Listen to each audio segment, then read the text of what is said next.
Proof of funds Canadian immigration में कितना important है, इसकी क्या अहमियत है। अगर मेरे पास फंड्स नहीं है तो ये दोनों चीज़ों का होना लाजमी है। चाहे आप फेडरल स्किल वर्कर अप्लाई कर रहे हैं, चाहे आप जो है वो सस्कैचुअन या पीएनपी को अप्लाई कर रहे हैं। क्या आप कैनेडियन इमिग्रेशन अप्लाई करना चाहते हैं या ऑलरेडी अप्लाई कर चुके हैं और न्यू प्रूफ ऑफ फंड्स की रिक्वायरमेंट से परेशान हैं? आज के इस वीडियो में जानिए कि न्यू प्रूफ ऑफ फंड्स की रिक्वायरमेंट आपकी इमिग्रेशन एप्लीकेशन को किस तरह अफेक्ट कर सकती है एंड क्या वो फैक्टर्स हैं जिनकी बुनियाद पर आप इसको सक्सेसफुली टैकल कर सकते हैं। Watch this video till the end.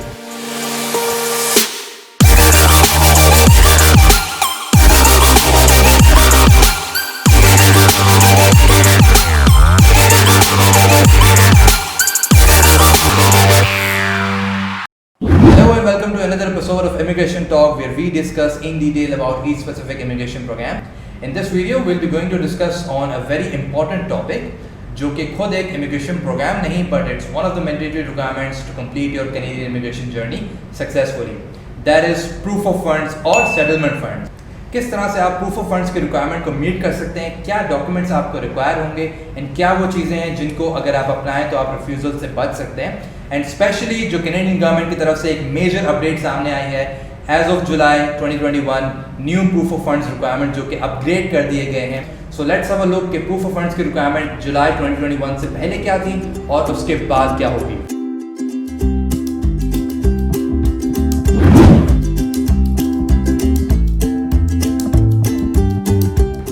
तो ये थी न्यू प्रूफ ऑफ फंड्स की रिक्वायरमेंट। इसी से रिलेटेड बहुत ज़्यादा मोस्ट फ्रिक्वेंटली आस्क्ड क्वेश्चंस हमारे पास रिसीव हुए हैं। सो आज हम इन सब चीज़ों पर डिस्कस करेंगे एंड एक्सपर्ट ओपिनियन लेंगे from the most experienced immigration consultant in Pakistan and Middle East, Mister Adil Ismail. अस्सलाम वालेकुम सर। वालेकुम अस्सलाम sir, thank you so much for joining once again. My pleasure. We can understand आपका काफ़ी बिजी स्केड्यूल होता है, but these are things जो कि बहुत ज़्यादा इंपॉर्टेंट है हमारे ऑडियंस को जानने के लिए। सो आज हम प्रूफ ऑफ फंड्स पे बात करने वाले हैं, जिस तरह मैंने जिक्र किया। सो फर्स्ट ऑफ ऑल थोड़ा सा बेसिक से हम लेके चलते हैं ताकि जो अगर ले मैन है उसको भी समझ में आ जाए कि proof of funds Canadian immigration में कितना इंपॉर्टेंट है, इसकी क्या अहमियत है और इसको किस तरह से हम प्रूव कर सकते हैं। थोड़ा सा इसका ब्रीफ दीजिएगा। बहुत अच्छा टॉपिक है क्योंकि हम आज जो है किसी इमिग्रेशन प्रोग्राम के बारे में उसको डिफ़ाइन नहीं कर रहे। एक one of the basic requirement है कि पॉइंट्स के अलावा जो हम देखते हैं कि हमें पॉइंट्स के बनाने के लिए एलिजिबिलिटी दरकार होती है कि हमने इतने इतने पॉइंट्स कर लिए तो हम एलिजिबल हो जाएंगे और हम अप्लाई कर सकेंगे। प्रूफ ऑफ फंड जो आपने टॉपिक लेके आए हैं वो बड़ा इंपॉर्टेंट है उन लोगों के लिए जो ये समझते हैं कि हमने पॉइंट्स तो बना लिए हैं, अब हमारा काम हो जाएगा और हम कहीं से भी जो है वो बोरो कर लेंगे और शो कर देंगे, या जैसे कोई पेरेंट्स हैं वो शो कर देंगे स्टूडेंट वीज़ा की तरह। ये कतई मुमकिन नहीं है क्योंकि प्रूफ ऑफ फंड जो है वो बेसिकली एक बैकबोन का दर्जा रखता है। क्यों? बिकॉज अगर मेरे पॉइंट्स 480 ही क्यों ना हो या इससे ऊपर ही क्यों ना हो और या मुझे कोई पीएनपी ने ही सेलेक्ट क्यों ना किया हुआ हो, अगर मेरे पास फंड्स नहीं है और मैं उसको सब्सटैंशिएट नहीं कर सकता विद प्रॉपर और लीगल लेजिटिमेट डॉक्यूमेंट से, तो फिर आपका जो है वो कनाडा जाना मुमकिन नहीं होगा। आप कतन जो है वो माइग्रेट नहीं कर सकते, आप इनएलिजिबल हो जाएंगे। चाहिए जाएगा कि आपके पास सारे पॉइंट्स थे, सारे फैक्टर्स आपने पूरे किए थे, आपने IHB 777-8 से ऊपर, CLB 9 से ऊपर, CLB 10 आपने किया हुआ था, जितने भी चाहे आप मर्जी कर लें। लेकिन अगर आपके पास प्रूफ ऑफ फंड्स प्रॉपर नहीं है तो आप इनएलिजिबल हो जाएंगे, इनएडमिसिबल हो जाएंगे कनाडा में। तो ये बहुत इंपॉर्टेंट है, लोगों को समझना चाहिए। तो आज के एक शॉर्ट वीडियो के अंदर हम ये बताएंगे क्योंकि ये चीज़ें तो बहरहाल यूट्यूब के वजह से मैं अक्सर कहता हूँ कि यूट्यूब के ऊपर मौजूद होंगी, मुख्तलिफ यूट्यूबर्स काम करें, अच्छा कर रहे हैं, लोगों को आगाही भी देते हैं, लेकिन बहुत ज़्यादा कंसल्टेंट्स या ऑथराइज लोग जो है इसके ऊपर ज़्यादा बात करते हैं। नहीं, जब उनकी तरफ से इन्फॉर्मेशन आएगी तो वो एक एंडोर्समेंट मिल जाएगी उनको। तो हमने भी सोचा कि ये ज़रूर बात करें और फिर चूँकि हम अपने क्लाइंट्स के लिए भी ये बात करते हैं जो हमारे अपने पैनल के ऊपर क्लाइंट्स हैं, तो वो भी इससे इस्तेफादा हासिल करते हैं। Now coming back to the topic के प्रूफ ऑफ फंड्स जो है वो क्या है। बेसिकली ये वो शो मनी है जो आपने सेटलमेंट के तौर पर गवर्नमेंट ऑफ कनाडा को दिखाना है कि इतना मेरे पास सेटलमेंट फंड है, क्योंकि एक नीड है। आपको इमिग्रेशन तो दिया जा रहा है, आप माइग्रेट तो कर रहे हैं, कैनेडियन गवर्नमेंट आपको अलाउ कर रही है, आफ्टर इवैल्यूएटिंग योर केस सब कुछ हो गया, आपको अलाउ कर रही है। लेकिन अगर आपके पास फंड्स ही नहीं है तो आप किस तरीके से जाकर जो है वो रह सकते हैं, लिविंग कैसे होगी। अगर आप सिंगल हैं या आपके पास फैमिली है तो गवर्नमेंट ने एक जो है वो आपको बेंचमार्क्स दे दिए हैं कि इतना इतना फंड्स, अगर सिंगल होंगे तो 13,000 प्लस आपके पास कैनेडियन डॉलर्स होना चाहिए। अपग्रेड हो गया 12,900 समथिंग से। तो अब हमने क्या करना है कि जब भी हम अप्लाई करने का सोचें तो हमारे पास अरेंजमेंट होना चाहिए। सही। क्योंकि ये ज़रूरी नहीं है कि आप जो है उसको साल ही आप जो है उस फंड्स को लेकर रखें। Exactly. किसी के पास भी नहीं होता नॉर्मली, फॉर एग्जांपल किसी के 4 लोग हैं, 5 लोग हैं, तो उनको 25,000 फॉर एग्जांपल लाइक एग्जांपल के तौर पर हम लें कि 4 लोगों की जो म्याद बनती है अप्रॉक्सीमेटली $25,000 कैनेडियन डॉलर बनती है। तो अगर आपके पास 25 कैनेडियन डॉलर्स नहीं है तो ऑब्वियसली आप अप्लाई नहीं कर सकेंगे। लेकिन मेरे पास जहन में होना चाहिए कि अगर मेरे पास नहीं भी है, कहीं मैंने इन्वेस्टमेंट की हुई है, तो या तो मैं इसको लिक्विडाइज करूं, सही, या फिर मेरे पास अरेंजमेंट ऐसे होने चाहिए कि मैं अगर किसी से बोरो भी कर रहा हूं तो उसका तरीक़ाकार क्या होगा, जो हम आगे अपनी वीडियो में बताएंगे। तो ये प्रूफ ऑफ फंड्स बड़ा एक कार्डिनल रूल है इसका कि आपके पास फंड्स किस तरीके से मयाद होने चाहिए, किस तरीके से आप उसको बोरो कर सकते हैं और किस तरीके से आप शो कर सकते हैं। ठीक है, ताकि हम सर्वाइव कर सकें और ऑब्वियसली किसी टैक्स पेयर के ऊपर लाइबिलिटी तो नहीं चाहिए गवर्नमेंट के हम बने। बिल्कुल। सो ये चीज़ें बड़ी इंपॉर्टेंट है। सो ये हमने कवर कर लिया कि प्रूफ ऑफ फंड्स की अहमियत क्या है। नाउ लेट्स से कि अब हम चूँकि इमिग्रेट करना चाहता है कोई एप्लीकेंट, ठीक है, पॉइंट्स भी बना ली, सारी चीज़ें हैं, and when it comes to maintaining the proof of funds, तो उसको जब हम अगर सिलेक्ट हो जाते हैं तो गवर्नमेंट ऑफ कनाडा हमसे क्या क्या डॉक्यूमेंटेशन मांगती है और हम उसको किस तरह से सब्सटैंशिएट कर सकते हैं। क्या वो लिक्विड में होना चाहिए, क्या वो कुछ लोग जो है वो सवाल करते हैं कि एसेट्स को हम दिखा सकते हैं या नहीं, तो उसको थोड़ा सा क्लैरिफाई कीजिएगा। जी बिल्कुल, इसको क्लैरिफाई करना ज़रूरी भी है क्योंकि लोग अक्सर ये कहते हैं कि मेरे पास तो एसेट्स हैं, और होता भी है नॉर्मली लोगों के पास कि वो कैश कोई भी नॉर्मली आजकल के दौर के अंदर कैश अपने बैंक में नहीं रख रहा होता इतना ज़्यादा, और वो यही आर्गूमेंट भी लेके आते हैं कि इतना कैश कौन रखता है और हम एसेट्स क्यों नहीं दिखा सकते, हमारे पास गोल्ड है, ज्वेलरी है और हमारे पास प्रॉपर्टी है, तो वो भी तो एज गुड एज कैश ही है जब भी हम बेच दें। तो उसके लिए गवर्नमेंट ने बड़ा आसान कर दिया है कि हम कोई भी चीज़ की डॉक्यूमेंटेशन, क्योंकि उसकी डॉक्यूमेंटेशन भी बहुत ज़्यादा होगी और कभी जो है वो प्रॉपर्टी बिकती है, नहीं बिकती है, आपके नाम होती है, नहीं होती है, बहुत सारे मसाइल से बचने के लिए गवर्नमेंट ने ये किया कि हम एक ही रूल अपनाएंगे कि आपके पास कैश अवेलेबल होना चाहिए आपके बैंक अकाउंट या बैंक अकाउंट जैसे जो भी आपके पास फैक्टर्स हैं उसके अंदर। फॉर एग्जांपल कोई टर्म डिपॉजिट करता है, कोई कैश लाइफ इंश्योरेंस भी रखता है, तो इस तरह की जो है वो जो एज गुड एज कैश हो, जो बिल्कुल ही जिसकी आप म्याद भी निकाल सकें। सही। क्योंकि आप कम से कम भी जो है वो आप ये समझना चाहिए कि आपके पास होल्डिंग मनी होना चाहिए, कम से कम आप 1 महीने तक तो उसको होल्ड रखें। सही। और अगर आप किसी से बोरो भी कर रहे हैं तो सिर्फ आप पेरेंट्स से कर सकते हैं। ओके। ये भी आप नोट कर लें कि मोस्टली पेरेंट्स से ही जो है वो जायज़ होती है, और उसके लिए हम आगे जो है वो उसका तस्करा भी करेंगे। तो फंड्स की जो रिक्वायरमेंट है, एक तो ये समझ लीजिए कि कैश होगा और वो बैंक में मोस्टली प्रेफरेंस यही है। ठीक है। क्योंकि आप उसके अंदर आप म्याद दे सकते हैं, कब अकाउंट खोला, बैंक स्टेटमेंट दे सकते हैं, उसका अमाउंट दे सकते हैं, तो आपकी जो है वो एक इंडोर्समेंट हो जाती है कि मेरे पास इतना फंड्स अवेलेबल है जो कि मैं खर्च करूंगा। जैसे कि हमने शुरू में कहा कि ये लिविंग है, ये आपके लिए है, ये गवर्नमेंट आपसे मांग नहीं रही। गवर्नमेंट आपको ये नहीं कह रही कि आप जाकर जो है वो कहीं डिपॉजिट कर दें या आप जाकर कोई इन्वेस्ट कर दें या आपसे कोई छीन लेगा, ऐसा कतई नहीं। ये शो मनी है, आपके लिए है। आप जब जाएंगे ऑब्वियसली आपको इनिशियल सर्वाइवल दरकार है, आपको 3 महीने से 6 महीने तक आपको ये ध्यान में रखना है। मोस्ट ऑफ द केसेस लोगों को जॉब 3 महीने से 6 महीने के दरमियान मिलती है, और कुछ लोग लकी होते हैं वो जो फौरी तौर पर जाते ही मिल जाती है, that's a separate case. But normally मैंने कहा कि नॉर्मल सर्कमस्टेंसेस में ये होता है कि आपको 3 से 6 महीने के दरमियान ही आपको जो है वो जॉब मिल रही होती है, तो इतना आपको सर्वाइव की जरूरत है कि आपके पास इतना फंड होना चाहिए एज पर योर फैमिली। ठीक है। सो जिस तरह आपने कहा कि मोस्टली जो है वो कैश एक्सेप्टेड है, सो यहाँ पर मैं पूछना चाहूँगा क्योंकि मोस्टली हमारे पास भी इंक्वायरीज आती हैं, तो लोग ये सवाल करते हैं कि क्या सेविंग सर्टिफिकेट्स या लेट्स से प्रोविडेंट फंड्स जो होते हैं क्या ये एक्सेप्टेबल हैं? जी बिल्कुल, प्रोविडेंट फंड भी जो है वो एज गुड एज कैश है। प्रोविडेंट फंड्स भी हम जो है वो यूटिलाइज कर सकते हैं, लेकिन एक जो रूल आपने जो है फॉलो करना पड़ेगा। वो ये है कि आप जब भी, चाहे वो बैंक से आप कर रहे हैं, आप बैंक प्रॉपर लेटर हेड होना चाहिए, आप जो है वो कोई इलेक्ट्रॉनिक बैंक स्टेटमेंट या सर्टिफिकेट नहीं, आप जो है वो प्रिंट आउट लेंगे, आप प्रॉपर बैंक से लेंगे, उसका स्टैम्प होना चाहिए, डेट्स मेंशन होना चाहिए, एड्रेस मेंशन होना चाहिए, आपका नाम प्रॉपर मेंशन होना चाहिए, बैंक का नाम प्रॉपर होना चाहिए। तो ये सारी लवाजमात हैं जो आपको पता होना चाहिए कि बिफोर सबमिटिंग द केस मेरे पास हो। तो दूसरी जो सवाल है कि ये कब ज़रूरत है, ये उसी वक्त होगा जब आप एक्सप्रेसेंट्री प्रोफाइल बनाते हैं, वहाँ पर आप सिर्फ अपना एक कंसेंट देते हैं कि मेरे पास हैं पैसे। क्योंकि अगर आप नहीं देंगे कंसेंट तो, क्योंकि वहाँ पर डॉक्यूमेंट्स तो आपके नहीं जा रहे होते हैं, तो फिर तब भी आपकी इनएलिजिबल हो जाएगी।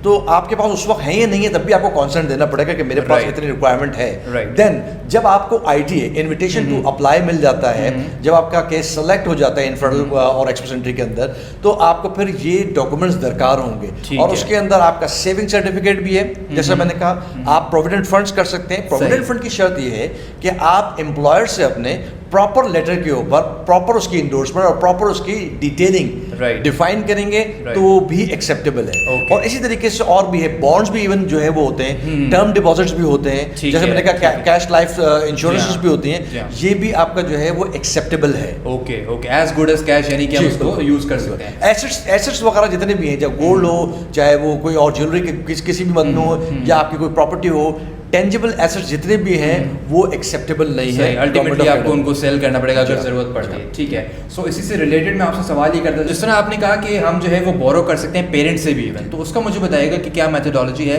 वो कितना टाइम के लिए मेंटेन होना चाहिए, नहीं होना चाहिए, और उसको किस तरह से प्रूव किया जा सकता है? जी बिल्कुल, ये बेसिकली उन लोगों के लिए ज़्यादा मुफीद है जब किसी के पास ऐसा जो आर्गूमेंट ये लाता है कि भाई फौरी तौर पर तो नहीं है हमारे पास, बिल्कुल ठीक है ना, या तो प्रॉपर्टी में है या है ही नहीं, मैं सारे पॉइंट्स तो बना रहा हूँ लेकिन मेरे पास फंड नहीं है। लेकिन चूंकि यंगस्टर्स के पास नॉर्मली नहीं होता है, फॉर एग्जांपल वो यंग कपल है तो उसको अब $17,000 के करीब चाहिए, वो समवेयर अराउंड 20-22 लाख रुपए से ऊपर का आपकी बात बन जाती है। तो वो अगर नहीं है तो वो ये कर सकता है कि अरेंजमेंट करे, इन लॉस या अपने पेरेंट्स, जो दोनों यूटिलाइज हो सकते हैं, या स्पाउसेस। अगर एक एप्लीकेंट स्पाउस जो है उसके पास नहीं है और जो डिपेंडेंट स्पाउस है उसके पास है तो तब भी एक्सेप्ट। आप मियाँ बीवी कपल्स जो है वो जॉइंट अकाउंट में या स्पाउस भी सपोर्ट कर सकता है, पेरेंट्स भी जो है वो आपको दे सकते हैं, ठीक है ना। और पेरेंट्स जब आपको देंगे उसके लिए कोई लिमिटेशन नहीं है। जैसे लोग सवाल करते हैं कि कितना म्याद हो, 3 महीने हम होल्ड करें, 1 महीना करें, 6 महीने करें, गवर्नमेंट क्या कहती है? गवर्नमेंट ये नहीं कहती। फेडरल के लिए अगर आप अप्लाई करते हैं तो गवर्नमेंट को एज सच वो ये कहती है कि अच्छी बात है, प्रिफर्ड है कि अगर आपने 6 मंथ की होल्डिंग है तो आपसे कोई सवाल जवाब नहीं होगा। अगर आपने 6 मंथ तक आपका फंड्स पड़ा हुआ है तो आपसे सवाल जवाब नहीं है कि इसकी ट्रेलिंग क्या है, ठीक है। लेकिन अगर आप 6 मंथ से बिलो कोई भी आपका है, फॉर एग्जाम्पल आपने IT के बाद ही पेरेंट्स से जो है वो लिए हैं अमाउंट और आपने दिलवाया है, तो आपको जस्टिफाई करना पड़ेगा, ठीक है, कि ट्रेलिंग क्या है। तो फादर से लिए हैं या पेरेंट्स से आपने लिए हैं, तो उसके लिए आप एक नॉर्मल सा एक अमल करते हैं और एक नॉर्मल सा जो है वो प्रोसीजर इख्तियार करते हैं, और वो ये है कि पेरेंट्स से आप गिफ्ट डीड लेंगे, क्योंकि डीड एक जो है वो लीगल बाइंडिंग हो जाती है, एक लीगल प्रोसीजर है। तो डीड कॉन्ट्रैक्ट नहीं हो सकता कोई, आप प्रॉपरली एक डीड को जो है रजिस्टर्ड डीड जो है वो आप प्रोवाइड करें और उसकी ट्रेलिंग नजर आ रही हो कि पेरेंट्स ने आपको दिए हैं, तो ये एक्सेप्टेबल, चाहे आपका जो है वो एक दिन पहले ही आपका क्यों ना आया हो, ठीक है। तो ये एक नॉर्मल प्रैक्टिस है कि जिनके पास नहीं है तो वो थ्रू पेरेंट्स जो है वो लाकर गिफ्ट डीड के तहत जो है वो उसको अपना क्लेम कर सकते हैं। ठीक है, that's perfect. So before moving towards कि जो अभी न्यू अपडेट्स आई हैं उनको भी हम डिस्कस करेंगे, उससे रिलेटेड भी काफ़ी ज़्यादा FAQs हमारे पास मौजूद हैं। उससे पहले हम डिस्कस कर लेते हैं प्रोविंशियल नॉमिनी प्रोग्राम्स को, जिसमें से जो मेजर जिसे कंसिडर किया जाता है और मोस्ट हॉट प्रोविंस भी है, दैट इज सस्कैचुअन की जब PNB में अप्लाई करने जाता हूँ तो उनकी प्रूफ ऑफ फंड्स की रिक्वायरमेंट्स थोड़ी सी अलग हैं। जी हाँ, उसको किस तरह से प्रूव किया जाता है? इसीलिए सवाल भी बन जाता है, क्योंकि देखें जो मैंने अभी तक ये डिफाइन किया और जो लोगों को पता भी है कि प्रूफ ऑफ फंड्स के लिए आपकी होल्डिंग एज सच किसी भी और प्रोविंस में सिवाय सस्कैचुअन के कहीं पे भी जो है वो आप यही सब तरतीब कर सकते हैं जो मैंने आप डिफाइन की, ठीक है। उसमें कोई एज सच आपका जो है वो होल्डिंग की मियाद नहीं है, ठीक है। अब सस्कैचुअन की अगर हम बात करते हैं, क्योंकि एक हॉट प्रोविंस है इन अ सेंस के लोग बहुत ज़्यादा जाते हैं, डिमांडिंग है, कोटेड है इस वक्त, तो लोग ये चाहते हैं कि उसके बारे में ये मालूम हो कि हम पॉइंट्स तो बना रहे हैं लेकिन फंड्स हम बाद में कर लें, जैसा कि आपने बताया फेडरल की जो तरतीब है वो इसके ऊपर इम्प्लीमेंट नहीं होगी।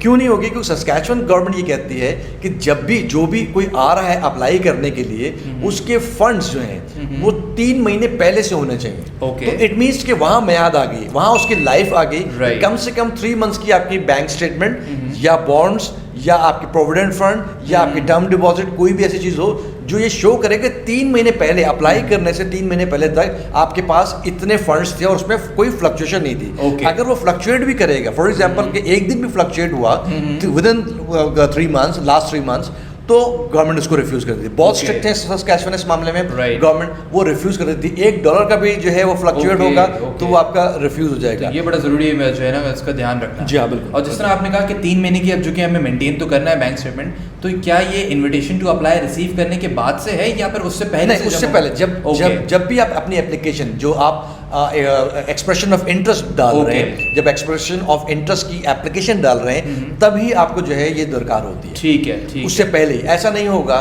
कि आपने एक्सप्रेशन ऑफ इंटरेस्ट की एप्लीकेशन डाल दी है और उसके बाद आप जो है उसकी होल्डिंग कर रहे हैं, तो ये पॉसिबल नहीं होगा और आपकी केस रिफ्यूज हो जाएगा। ठीक है, सो अगर कोई सस्कैशन को मॉनिटर कर रहा है, उसके पॉइंट्स अच्छे बन रहे हैं, तो उनको ये बात जो है वो कंसिडर करना बहुत ज़्यादा ज़रूरी है। नाउ वील मूव टुवर्ड्स के जो रीसेंट अपडेट्स आई हैं, उससे कुछ लोग थोड़ा सा डर भी गए, कुछ लोगों को समझ भी आ गए, बट आज उनसे ज़्यादा क्लैरिफाई कर देंगे। जो मोस्ट फ्रिक्वेंटली आस्क्ड क्वेश्चंस हमारे पास रिसीव हुए हैं वो ये हैं कि फॉर एग्जांपल मैंने अप्लाई किया एक्सप्रेस एंट्री पूल में एंड मैं पूल में मौजूद हूँ, मेरे पास ITA अभी तक रिसीव नहीं हुआ है, सही है। तो मुझे क्या करना है और ये न्यू रिक्वायरमेंट्स मुझे कैसे इफेक्ट करेगी? जब तक आपको ITA रिसीव नहीं हुआ है तो जो भी डेवलपमेंट होगी, ठीक है, जो भी न्यू रूल आएगा related to anything, any factor, चाहे वो POF का हो या कोई पॉइंट्स रिलेटेड हो, कुछ भी हो, वो आपके ऊपर इम्प्लीमेंट होगा। क्यों? क्योंकि आप अभी तक सेलेक्ट नहीं हुए। जो सेलेक्ट हो गए हैं उनके लिए ये है कि वो उससे बरीउज़म आए, वो उनके ऊपर इम्प्लीमेंट नहीं होगा। फॉर द सेफ साइड मैं लोगों को ये कहता हूँ कि लोग जो है अपना बंदोबस्त करके रखें, फंड्स की जो है वो इंक्रीमेंट करके रखें। चाहे फॉर एग्जाम्पल अगर गवर्नमेंट ने कह दिया कि नहीं पुराने वालों को भी, अभी तक तो नहीं है, रूल्स में भी नहीं है, लेकिन गवर्नमेंट कुछ भी कह सकती है ना, आप उसको चैलेंज नहीं कर सकते। तो बेहतर ये है कि क्योंकि $200 मेरे ख्याल से $300 से ज़्यादा नहीं इंक्रीमेंट हुआ है, तो बेहतर ये है कि उसको इम्प्रूव कर लें, डाल दें। उसका कोई पूछ नहीं होगी, क्योंकि आप ये सवाल करेंगे यार वो मैं अभी $400-500 ऊपर कर दूंगा तो फिर तो सवाल होगा। ऐसा कतन नहीं है, $400-500 का मसला नहीं है। अगर $4,000-5,000 या उससे ऊपर की बात होती तो फिर मसला होता और उसको फिर उसकी ट्रेनिंग देनी आपको बनती। That's perfect. सो इसी से रिलेटेड मेरा जो सेकंड सवाल होगा, ये जो न्यू रिक्वायरमेंट्स आई हैं उससे रिलेटेड ये है कि इंक्रीमेंट जो हुआ है अमाउंट के अंदर, क्या उसके ऊपर दोबारा से मुझे 6 मंथ की एजिंग रिक्वायर्ड है? देखिए, एक तो मैंडेटरी नहीं है, ये याद रखिए कि ना 6 मंथ मैंडेटरी, लोगों का एक जो है परसेप्शन है कि 6 मंथ लाजमी नहीं है, राइट, रिकमेंडेड जरूर है, राइट। लेकिन अगर कोई 3 मंथ्स है और वो ट्रेनिंग दे रहा है कि मैंने प्रॉपर्टी बेचकर पैसे डाले हैं, तो दैट्स ऑल ओके, ठीक है। या पेरेंट्स से मैंने जैसे कहा कि वो 1 दिन में हो, 1 महीने में हो, 3 महीने में, 6 महीने में, तो होल्ड करना 6 महीने तक लाजमी नहीं। तो पहले तो एक ही बात समझ लीजिए। दूसरा ये है कि अगर न्यू रिक्वायरमेंट में भी कहा गया कि इंक्रीमेंट हो गई है और आप अभी आपकी प्रोफाइल बनी थी या आप बनाने जा रहे हैं, तो उसके लिए भी सेम रूल अप्लाई होगा कि आपको 6 मंथ की एजिंग दरकार नहीं है, क्योंकि अमाउंट बहुत बड़ा नहीं है, जैसे मैंने कहा, तो वो $200-300 $400 के अंदर की अमाउंट है, तो आप उसको इंक्रीज करें, उसको जस्टिफिकेशन भी देना ऐसा कोई ज़रूरी नहीं है। ठीक है, सही है। एंड वेरी नेक्स्ट क्वेश्चन वो ये कि अगर मेरे पास इन्विटेशन टू अप्लाई रिसीव हो चुका है and now I am about to file for the PR application, but अभी किया नहीं है, उसके डेज रहते हैं 60 डेज 90 डेज जो भी रहते हैं, तो क्या ये चेंजेस मेरे ऊपर अप्लाई होंगे? बिल्कुल। देखिए, एक तो ये जहन में रखें कि जब आपको ITA मिला है, अभी आपने अप्लाई नहीं किया, PR अप्लाई नहीं किया और चेंजेस आ गई हैं। जब चेंजेस आ गई हैं तो आपको भी अपने जो फंड्स हैं उनको इंक्रीज करके सबमिट करना पड़ेगा। ऐसा नहीं होगा कि मुझे तो पहले ही की रिक्वायरमेंट में आया था तो मैं वो पुराना ही वाला फॉलो करूंगा। रिकमेंडेड यही है कि आपने जो है वो फॉलो करना है न्यू रूल्स, क्योंकि आपने अभी PR अप्लाई नहीं किया है, तो आपको इंक्रीज करके ही करना चाहिए। बाकी एजिंग की मैंने आपको उनको बता दी है कि कोई ऐसा रिक्वायरमेंट नहीं। ठीक है। सो इसी से रिलेटेड मैं आपसे सवाल कर लेता हूँ कि फिर जिन्होंने PR एप्लीकेशन सबमिट कर दिए, अप्लाई कर दिए, उनके लिए क्या होगा? देखिए, उनके लिए बेसिकली पुराना रूल होगा, उनके लिए इम्प्लीमेंट नहीं है, सही, ठीक है ना, क्योंकि उन्होंने पहले अप्लाई कर दिया और वो इन प्रोसेस हैं। वो पुराने रूल्स के ऊपर अब कोई भी रूल्स आएगा, कोई नया भी आ जाता है, गवर्नमेंट लेजिस्लेशन करती है और कर दे, तो मोस्टली यही होता है, 99% ये होता है कि आपके पुराने के ऊपर इम्प्लीमेंट नहीं होता। हाउएवर मैं ये लोगों को एडवाइस ही करता हूँ, for the safe side it's a matter of $300 और $400, तो आप जो है उसको अपने तौर पर अरेंज करके रखें। उसके कदम ये नहीं घबराएं कि इसकी पूछ हो जाएगी। आप किसी भी जो है वो ऐसे इदारे के सामने नहीं है कि नैब टाइप के आपको जो है वो पूछेंगे ये पैसे कहाँ से आए। एक बहुत छोटी अमाउंट है, ज़्यादा अमाउंट बड़ी नहीं है, तो कोशिश करके आप जो है इसको इंक्रीज कर लें। ये आपके for the sake of your own interest है, तो ज़्यादा बेहतर है कर लें। अदरवाइज अगर स्ट्रेट फॉरवर्डली कोई पूछेगा कि मेरे पर इम्प्लीमेंट होगा आफ्टर PR, नो। ठीक है, सही है। सो नाउ अब जिस तरह चूँकि डेडलाइन दे दी है गवर्नमेंट ऑफ कनाडा ने कि आपको 15 जुलाई से पहले ये फंड्स अपडेट करने हैं, तो कोई शख्स अगर नहीं कर पाता, ये नहीं करता, तो उसके साथ फिर क्या होगा? देखिए, ये बड़ा सादा सा सवाल है कि अगर आपने एक रिक्वायरमेंट आई है और उसकी डेडलाइन भी दे दी गई है, ठीक है, अगर आपने जो है वो उसको फुलफिल नहीं की, कंप्लाई नहीं की और आपने छोड़ दिया कि बेपरवाह और लापरवाह हो गए और आपने उसको नहीं देखा और आप अपने प्रोफाइल्स को अपडेट नहीं किया, तो अगर आपने उसको एग्जैजरेट करके ये बढ़ाकर नहीं किया था, फॉर एग्जाम्पल रिक्वायरमेंट थी 12,900 समथिंग की और आपने जो है वो एग्जैक्टली इतना ही रखा हुआ था या 13,000 रखा था, चूंकि आप 13,000 प्लस है, तो अगर आपने उससे ऊपर या उतना नहीं रखा हुआ है तो आपकी ऑटोमेटिकली जो डेडलाइन आने के बाद आपकी प्रोफाइल इनएलिजिबल हो जाएगी। फिर आपको रिक्रिएट करनी पड़ेगी, तो आपकी आपकी जो प्रोफाइल की एजिंग है वो खत्म हो जाएगी। बिल्कुल। कि अगर आप 6 महीने 8 महीने गुजर चुके थे तो जहाँ पर आपको जो है वो टाइप ब्रेकिंग रूल अप्लाई होना था तो उस बुनियाद के ऊपर फिर आप जो है वो पीछे चले जाएंगे, नुकसान हो जाएगा और हम पूल से बाहर हो जी हाँ। जाएंगे। तो इसलिए बेहतर ये है कि आप अपनी प्रोफाइल को अपडेट कर लें। कुछ लोग ये सवाल भी करेंगे मैं अपडेट करूंगा तो न्यू आ जाएगा मुझे डेट, जी हाँ। ऐसा नहीं है। Okay. ऐसा भी नहीं है कि आपको न्यू डेट लग जाएगी, आप पुराने ही कंसिडर होंगे। इट्स मैटर ऑफ आपने सिर्फ अपनी प्रोफाइल को अपडेट किया। ठीक है। सो जिस तरह हमने सस्कैशन पीएमबी की बात की तो मुझे ये बताइएगा कि डॉक्यूमेंटेशन से रिलेटेड अगर हम बात करें तो क्या फेडरल की और सस्कैशन की ऑलमोस्ट सेम रिक्वायरमेंट है या डॉक्यूमेंटेशन में डिफरेंस आ जाता है? नहीं, same he almost. Government of Canada तो हर जगह ही है, प्रोविंशियल गवर्नमेंट आ जाती है, रिक्वायरमेंट जो है वो ऑलमोस्ट सेम ही है। लेकिन सस्कैशन ज़्यादा चीज़ों को जो है वो एब्जॉर्ब कर रहा है, मीन्स वो बॉन्ड्स को भी एक्सेप्ट कर रहा है, वो आपको जो है वो मैंने कहा कि जैसे लाइफ कैश लाइफ जो है इंश्योरेंसेज हैं उनको भी एक्सेप्ट कर रहा है, फिर टर्म डिपॉजिट को भी एक्सेप्ट करता है, प्रोविडेंट फंड को भी एक्सेप्ट करता है। तो उसके पास एक ज़्यादा जो है वो तरतीब है। बट जो रिक्वायरमेंट है वो सेम ही है। आपको बैंक स्टेटमेंट के साथ ये भी आपकी जो है वो डाउनलोडेड नहीं होना चाहिए, इलेक्ट्रॉनिकली नहीं आपने जो है वो डाउनलोड की हुई हो। आप बैंक से लें, स्टैम्प करवाएं, अगर आपने इलेक्ट्रॉनिकली ली भी है तो बैंक से स्टैम्प कराएं और सिग्नेचर्स लें और साथ में आप सर्टिफिकेट देंगे। तो ये दोनों चीज़ों का होना लाजमी है, चाहे आप फेडरल स्किल वर्कर अप्लाई कर रहे हैं, चाहे आप जो है वो सस्कैचुअन या पीएनपी को अप्लाई कर रहे हैं, आपकी रिक्वायरमेंट जो प्रूफ ऑफ फंड की है वो सेम ही रहेगी। तो ये एक जो है मैं जैसे शुरू में भी कहा कि एक बैकबोन का दर्जा रखती है। अगर आपने सब चीज़ें भी कर ली हैं, सारे डॉक्यूमेंट्स भी आपने कर लिए हैं, सारे पॉइंट्स भी आपने अचीव कर लिए हैं, बट अगर आपके पास नहीं है फंड्स या आप प्रॉपर फंड्स के जो है वो नई तरतीब बनाते हैं, नई प्रॉपरली डॉक्यूमेंट देते हैं, तो आपकी एप्लीकेशन अल्टीमेटली रिफ्यूज़ हो जाएगी। ठीक है। सो सस्कैशन की हम जो है ना स्पेसिफिकली बात कर लेते हैं। जिस तरह आपने शुरू में बताया कि फेडरल में हम किसी और से बोरो नहीं कर सकते सिवाय पेरेंट्स के, तो क्या सस्कैशन में भी इसी तरह से सेम ही है? लाइक देखें, चाहे वो फेडरल अप्लाई करें, प्रूफ ऑफ फंड्स का जब मामला आएगा, चाहे फेडरल है चाहे सस्कैशन है या कोई भी पीएनपी है, आप पेरेंट्स से तो ले सकते हैं। ठीक है। एफेक्शनेट ग्राउंड्स के ऊपर जो है वो आप एक गिफ्ट डीड बना रहे हैं और आपको ले रहे हैं, ये एक हल तो निकल गया है। लेकिन अगर आप कहेंगे मैं दोस्त से ले लूँ, मैं किसी कज़न से ले लूँ, ठीक है ना, मैं क्रेडिट कार्ड यूज़ कर लूँ, ठीक है ना, मैं कोई डिबेंचर्स यूज़ कर, तो ये चीज़ें नहीं एप्लीकेबल होंगी। तो आपको कोशिश ये करनी है कि आप पेरेंट्स की हद तक तो आप जो है वो बोरो कर सकते हैं और उससे ही तरतीब ले सकते हैं और बना सकते हैं, समझने वाले समझ जाएंगे। बट दी थिंग इज कि किसी और से लेकर और उसको प्रूफ करना ये बिल्कुल भी जो है वो काबिल कबूल नहीं। बिल्कुल। और अक्सर लोग ये भी एक्सपेक्ट कर रहे होते हैं कि कंसल्टेंट जो है वो उनको बैंक स्टेटमेंट में हेल्प कर दे।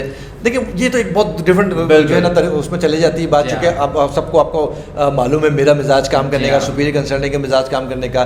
मैं इस पर बहुत ज़्यादा बात कर भी चुका हूँ और कहता भी हूँ कि देखिए आप स्ट्रेट फॉरवर्ड रहें, आप कंसल्टेंट से नहीं करें, चाहे वो स्टूडेंट वीज़ा हो चाहे कोई भी चीज़ हो। अल्टीमेटली अगर आप एक पुलिसराज टाइप है, अगर आप लेजिटिमेट डॉक्यूमेंट्स के बगैर जाएंगे, निकल गए तो निकल गए, और अगर फंस गए और अगर आप नहीं प्रॉपर दे सके और उसको प्रूफ नहीं कर सके या गवर्नमेंट को पता चल गया, तो ऑब्वियसली आपकी एप्लीकेशन जो है वो रिफ्यूज़ होगी। ना सिर्फ रिफ्यूज़ होगी, आपको बैन भी हो जाएगा। फिर दुनिया भर में आप कोई भी कोशिश करें, सर पटक लें, आपको इमिग्रेशन जो है वो मिलना ऑलमोस्ट नामुमकिन हो जाएगा, क्योंकि आप एक फोर्स डॉक्यूमेंट के साथ जो है वो पकड़े गए। तो इसलिए इन चीज़ों से इज्तनाब करना चाहिए।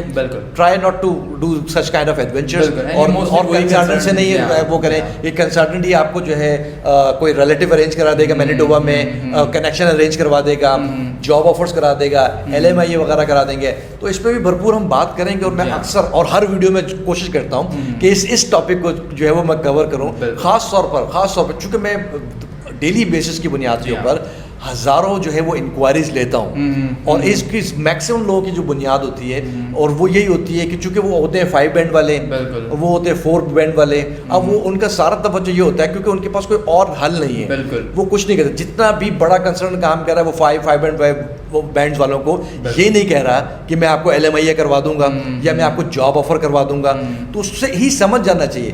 बट जो लोग कर रहे हैं और वो आखिर में at the end of the day खुद जो है उसके नताइज के जिम्मेदार हैं। तो हम तो उससे उनको आगाही दे देते हैं कि ऐसे किसी भी स्कैम के अंदर, और ख़ास तौर पर जो लोग प्रोग्राम मौजूद है उससे नफ़ी नहीं है। EIPP था और है और वो दिसंबर में शायद ख़त्म हो जाएगा, RINP था और है, लेकिन यहाँ पर जॉब ऑफर किसी को निकाल कर देना, तो मेरा काउंटर सवाल लोगों से यही होता है कि भैया आप दिखा दीजिए 5 लोग ही जिंदा दिखा दें जिनके पास जो है वो वीज़ा भी हो, जिनके पास जो है वो सारी चीज़ें और वो कह रहे हो, बता रहे हो।